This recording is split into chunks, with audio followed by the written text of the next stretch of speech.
pretty amazing week this week. Something I didn't think that would play out the way it played. But less than 24 hours, just ago, President Biden made the decision not to shift the August 31st deadline to withdraw our troops from Afghanistan. And that feckless, dementia-ridden piece of crap just sent my son to die. I woke up at 4 o'clock this morning to Marines at my door telling me my son was dead. And they would have followed him through the gates of hell if that's what it took. And ultimately, that's pretty much what he did.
My son was one of the Marines that died yesterday.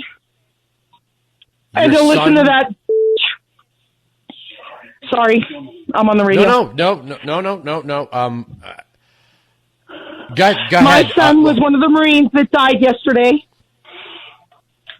20 years and 6 months old, getting ready to come home from Jordan to be with his wife to watch the birth of his son. And that feckless, dementia-ridden piece of crap just sent my son to die. I woke up at 4 o'clock this morning to Marines at my door telling me my son was dead. So, to have her on right before me and listen to that piece of crap talk about diplomatic with freaking Taliban terrorists who just blew up my son and know nothing, to not say anything about, oh my God, I'm so sorry for the families. So my son is gone, and I just want all you Democrats who cheated in the election or who voted for him legitimately, you just killed my son. With a dementia-ridden piece of who doesn't even know he's in the White House, he still thinks he's a senator. So, I'm going to try and calm down, I'm sorry.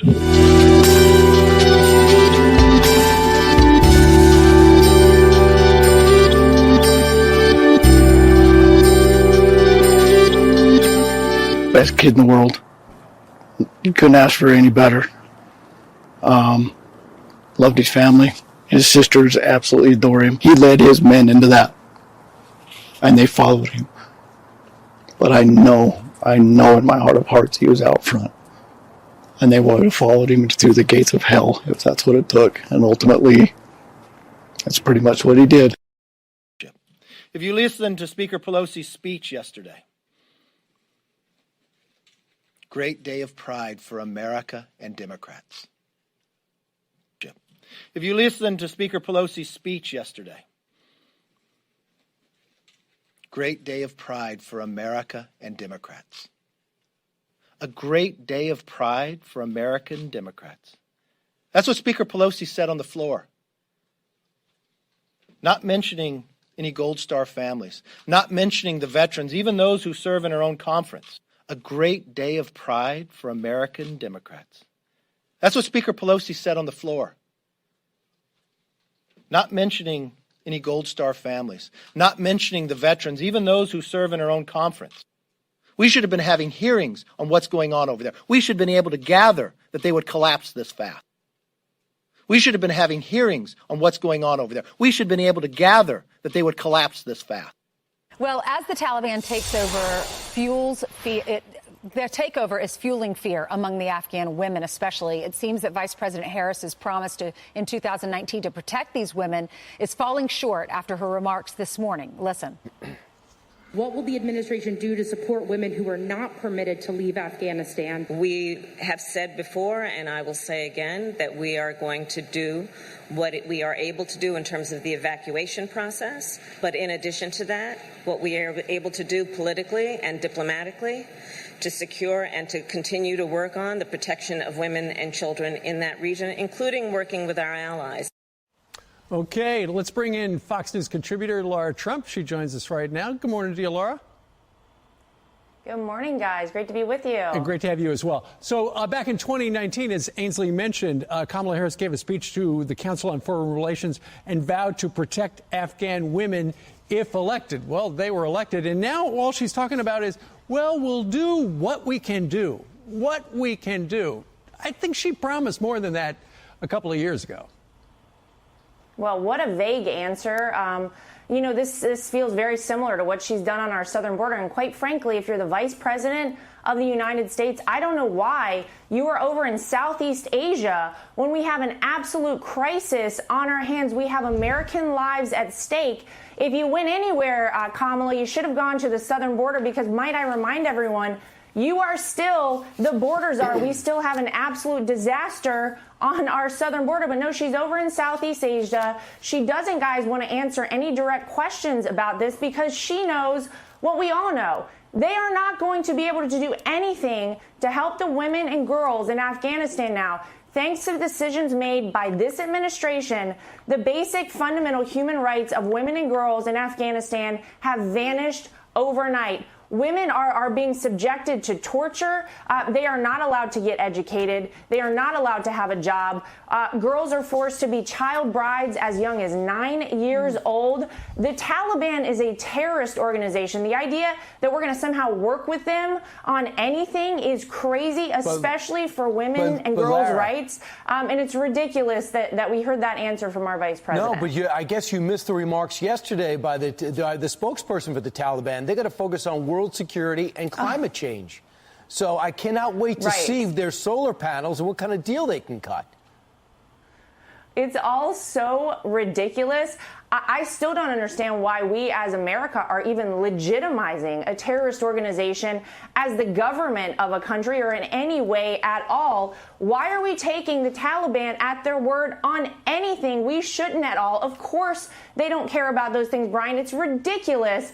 They are simply trying to push America out so that they can fully take over a country, embarrass us further, and then they have a stronghold there in the Middle East, and then it will become the center for terrorism. It is a threat to the entire world. But how ridiculous. Our vice president is nowhere to be found. Gosh, our president is nowhere to be found. He can't even answer basic questions. He won't take basic questions about this crisis that they have made. It's a crisis of their making. Laura, how does it work? I mean, you would know because you know, your father-in-law obviously was the president.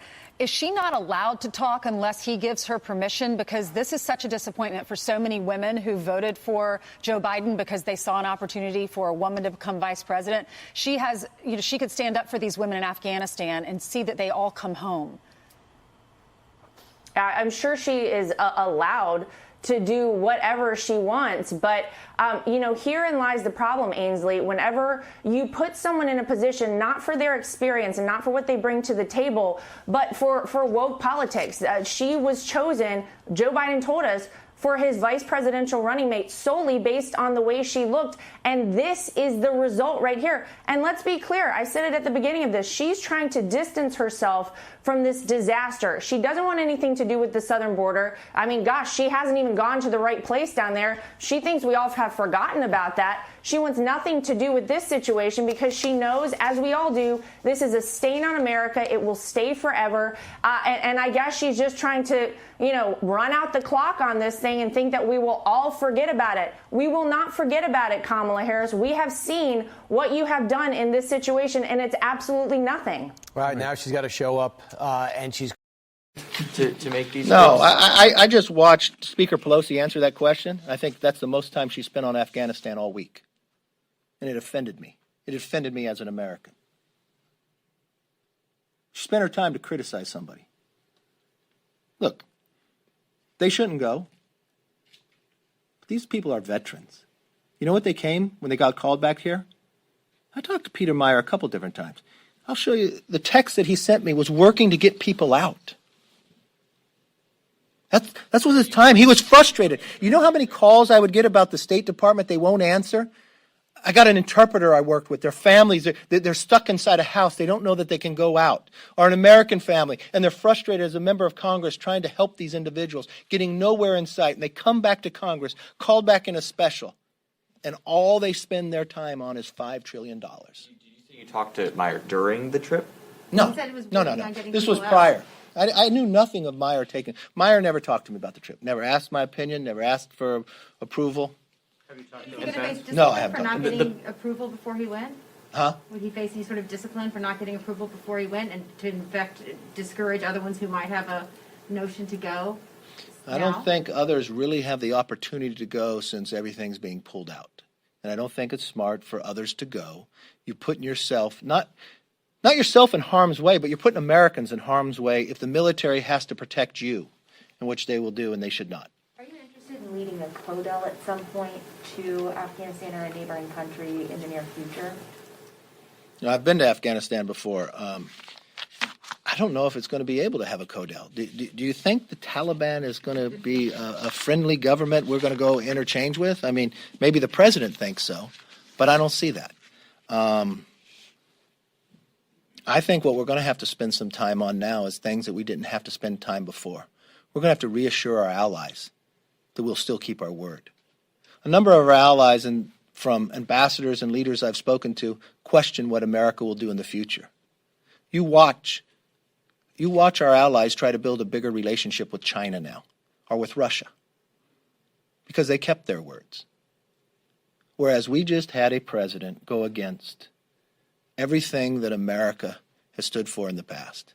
Made a decision, won't answer questions. We even have reports that Boris Johnson, the Prime Minister of the UK, had to wait 36 hours to get a return phone call as Afghanistan was collapsing. Can you imagine that? That our president is sitting at Camp David, and if the reports are true, how can that be possible? They are there with their military, risking their lives because America was attacked. They want to get their citizens out. And they're relying on our president just to try to get a phone call back. And when he has a G7 meeting, and they all request, can we have more time?